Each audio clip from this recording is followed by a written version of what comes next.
So Babylon has one episode left, and then we'll have to say goodbye to one of my favorite anime that I've watched in quite some time. And I'm sure this episode, it won't please everyone, but for me, just the entire concept of some of the most powerful people in the entire world sitting round table discussion, having just talks about the concepts of good and evil are some of the most engaging things that I can focus in on. And of course, there's always going to be that thought in your head of one hand, this seems realistic, but then on the other hand, would world leaders really get along all this friendly? But the interesting thing with politics is outside of general debates and things like that, most of the time, party politics and even just general world leaders, they'll have drinks, they'll bicker, they'll be friendly more often than not, even if they hate each other's guts. You can look at pretty much any government, even if it's a Democrat, Republican, a conservative, or liberal, whatever it is.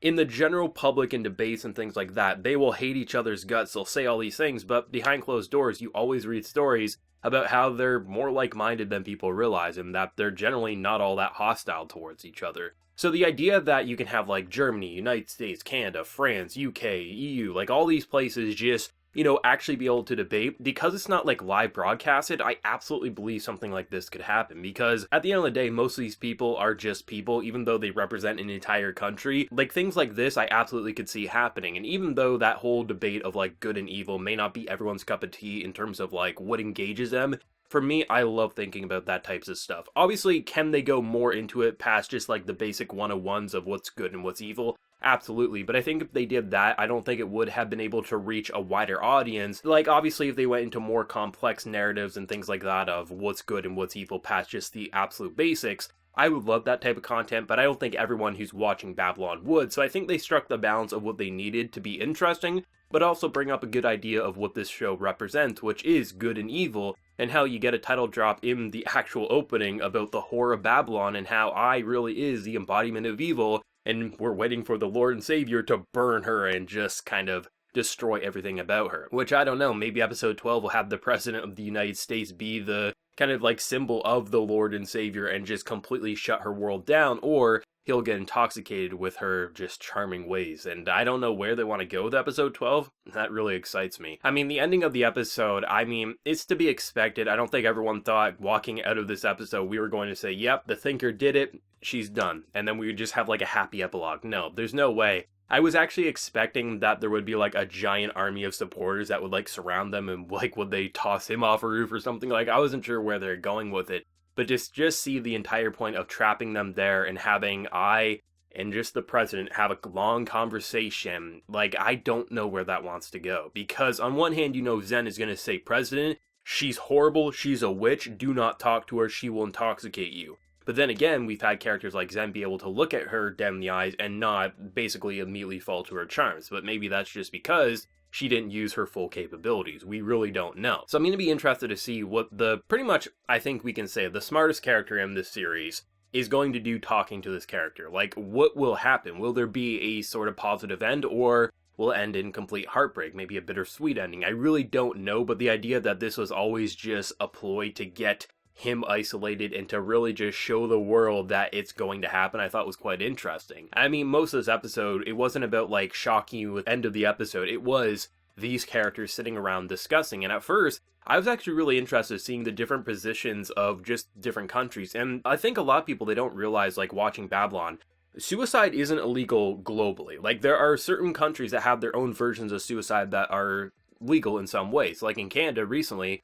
we had medical assisted suicide. So that basically means if you're basically on death's bed, there is no way to cure you, you don't have to suffer. There's ways for you to go out peacefully on your own terms rather than just suffer for no reason. It still isn't as wide as it should be in terms of when you can do it. There still definitely is rooms to improve it. But we have that form of suicide, and you can go on Wikipedia, you can see different countries and their own versions of it. But the idea of a global suicide, or even a widespread, you can take your own life whenever and have it not be illegal, that isn't a global thing. So it is interesting to see the different countries' positions, whether they're neutral, whether they're for, or they're just absolutely against it for moral reasons. And I think the idea of bringing up, if you just completely say it's okay to end your life whenever, that could have a negative consequences 50 to 100 years from now. There won't be an economy. And you need to have that type of mentality if you're going to run a country, but you also have to have the mentality of why should a government say how you can live your life. And it's an interesting thing. I think there's never a clear-cut answer of what's right or what's wrong.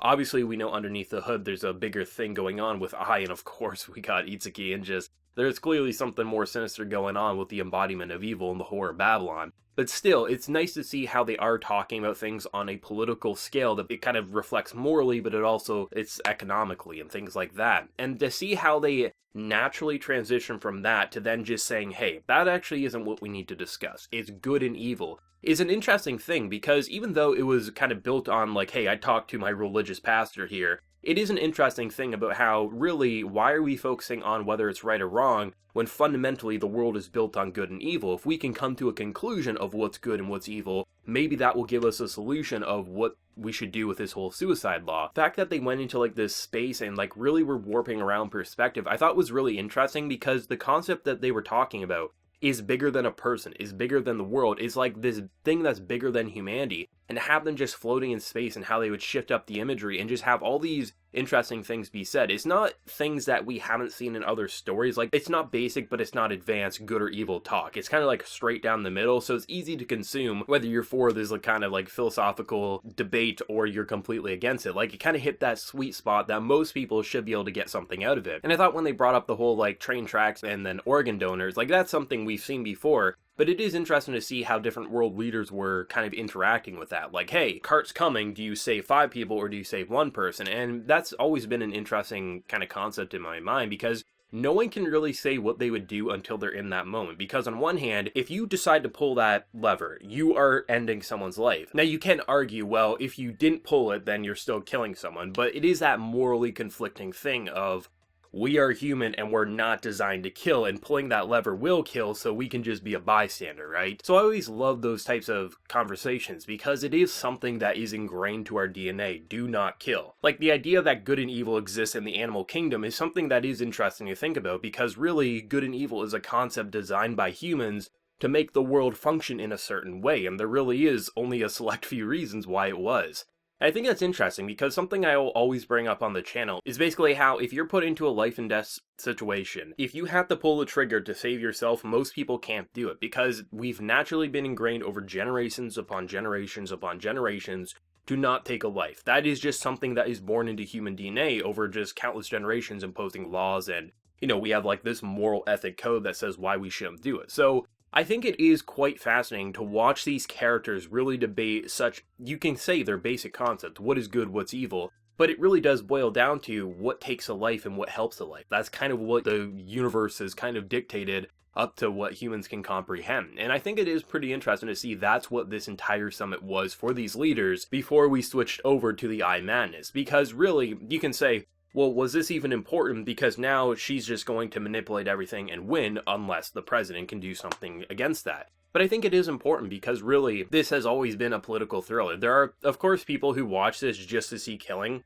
just to see insanity, but that's never what this show's been about. It's always been a political thriller since day one. Obviously, it started off as a police thriller, but then it kind of grew into a overall government, and then obviously the entire world. But naturally, this has been a political thriller since day one, so to actually have so much attention put into its political side, even at the cost of some people saying, oh, I just want to see shocks and things like that, I think is really important, because I've always been anxious ever since episode 3. When I saw what they were willing to do and just kill off who I thought was going to be the main character, it really always kept me on the edge of my seat, on my toes. It made me feel like, okay, at any moment things could go horribly wrong.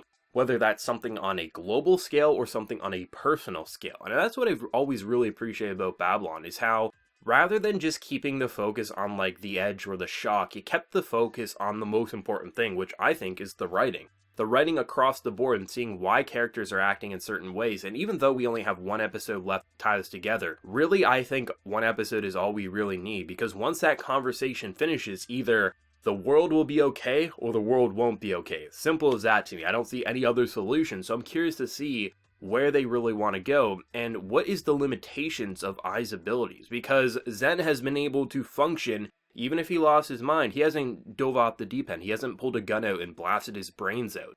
So I'm curious to see, is there limitations on mental power, or just, can she affect any men or any women, or what is her limitations? and what is the true purpose of the Whore of Babylon, right? Like, this story has a lot of interesting things to say, and obviously it's not going to be for everyone, I recognize that. Anyone who says every show, every story in existence has to be widely liked by everyone is a fool. However, for me, this is a show that it just gets better for me. Like, even though people are going to say, like, the peak was episode 7, I don't think so. I think this show has continued to improve, but in different ways. Like, each arc kind of has its own flair and its own uniqueness, its own taste that I love, and I could rewatch episodes 1 through 3. I could watch the next arc, I could watch this arc by themselves and have an interesting time with. But just combined, this is such a fascinating show that you don't see too often, and especially backed by a really high quality production. Like, this show isn't about explosions and things like that, but just look at the body reactions, or how they'll take like these concepts bigger than humanity and throw them in space. Like, there's so many interesting flares to this show,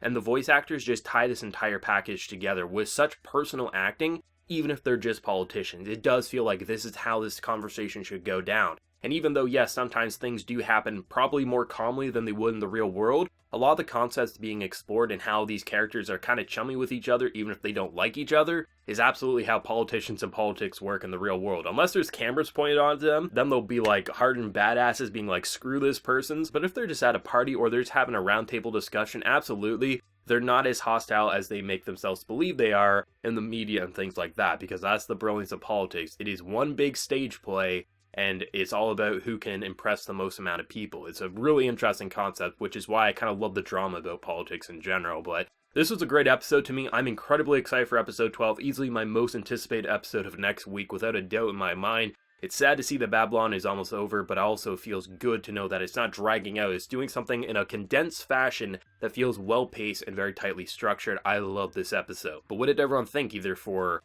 people who either read the source, which is the novels? I know there is a manga adaptation, but the novels were the original one, 3-novel series, which I probably will actually end up reading at some point. I just kind of feel like I love the show so much that maybe in the future I'll check out the novels, but anime originals as well. Let me know your thoughts down in the comment section below. If you enjoyed the video, be sure to drop a like, and remember to hit that subscribe button if you happen to be new around here. So until next time, everyone, please take care and have a good one.